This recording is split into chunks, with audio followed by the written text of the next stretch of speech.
Okay, I'm going to show you how to do elastic in the waist and in the legs by using your overlocker instead of threading it through. If you're someone like me that hates threading elastic, this will become your new favorite way. First thing is, if your pattern tells you that once you've threaded it through you need to overlap it slightly, you need to cut off that overlap, because obviously we're not overlapping.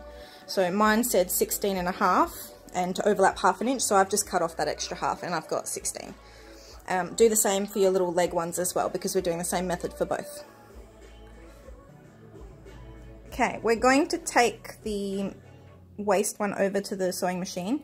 It's a bit hard as I don't have a stand, but we're going to make a perfect loop, not overlapping at all. You pretty much want them joined up like that, if you can see it, and we're going to use a large zigzag to keep them together.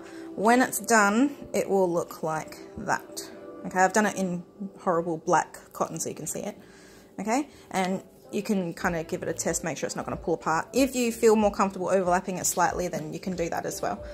Do that with your little leg ones too. Okay, so I've positioned them, it's very hard to tell, but it's just the two ends joined up there.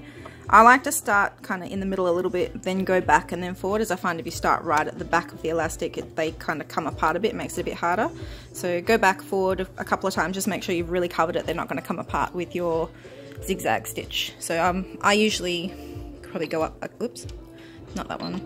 I just make it a little bit bigger, probably 6 would be good, and see how we go. This is how it looks after you've done it. Obviously cut away all these little flyaways and do the exact same thing, ignore all my mess, for your little leg ones too. And that's one of my little leg ones. Don't worry if it's messy, because this is going to be completely hidden once it goes through anyway. Sorry, the quality is not very good. Okay, you want to kind of make sure when you're stretching it that you're doing it even. Now I'm only doing a tiny baby size, so I only mark the back and the center front. So just, you know, fold it in half, find your center front and pin that to, or actually we might use the sides because this one doesn't have center seam. So I'm going to do it on the 2 sides so I know it's even. Okay, so so I'll do the center front just because the front's a different size to the back. So one on the front, you know that this is the other end, put that on the back and pin them. I'll show you what I mean afterwards, I'm not explaining it very well. Okay, I've got the center back pinned and the center front pinned. So if you're doing a large pattern for an adult or a larger child, then I would probably try and pin the sides in as well, so each quarter. When we go over to the overlocker, it's going to be this side, so make sure you're overlocking onto the wrong side of the fabric, not around the other way. Start from the middle, and you know that you need to stretch this bit right round to where this is. It's going to be hard for me to film it and do it at the same time, so I'm going to run this bit through the overlocker so that it catches the fabric and the elastic, and you need to stretch the elastic at the same time. This is non-stretch fabric, but if I was using stretch fabric, you'd be very careful not to stretch this at the same time, because we don't want to stretch that. Okay, I've got it in the overlocker. I haven't done any sewing yet, but as we start it, pull this so that you know how much you've got left. So you pull it, you can see where it fits, and maybe just catch it to about here. You know it needs to stretch that far. You'll see the fabric gathers underneath. Hold them together, pull it back, and then sew like that. Okay, and pull. Just keep pulling the elastic as you go around. If you're using cotton, not stretchy, then you don't need to worry too much. You can pull on it as you go. Okay, I've done half of it so far, so you can see how it's coming along. The other side will start looking gathered.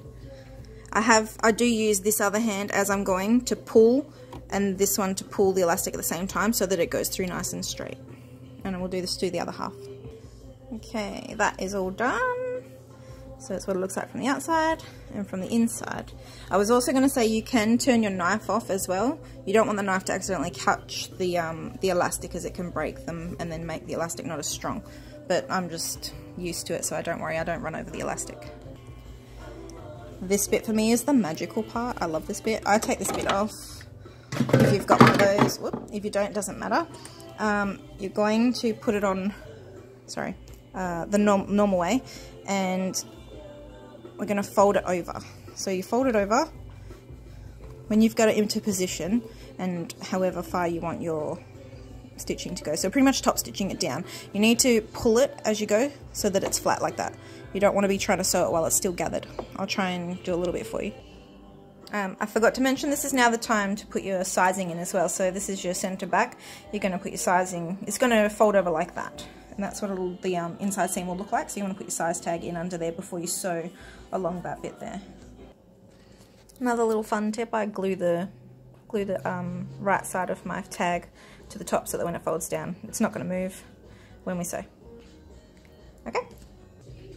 Okay, I changed the way I was doing it. I'm going to do it this way so I can see the inside and where I'm catching. You want to try and sew close to this edge and neatly. Okay, so as you're sewing, you're pulling this so that it's straight and making sure that it's flush like that. Okay, and then you sew all the way around while pulling it nice and flat. And it's done. So this is how the outside looks. And that's how the inside looks. So you are going to see that overlocked edge. If you prefer it to be completely sealed, then go back to your original threading way. But I quite like how this looks. And I've got to go. I know. Thanks, guys. Yeah, pretty much exact same thing with the legs. It's just a smaller opening. Okay? Thank you.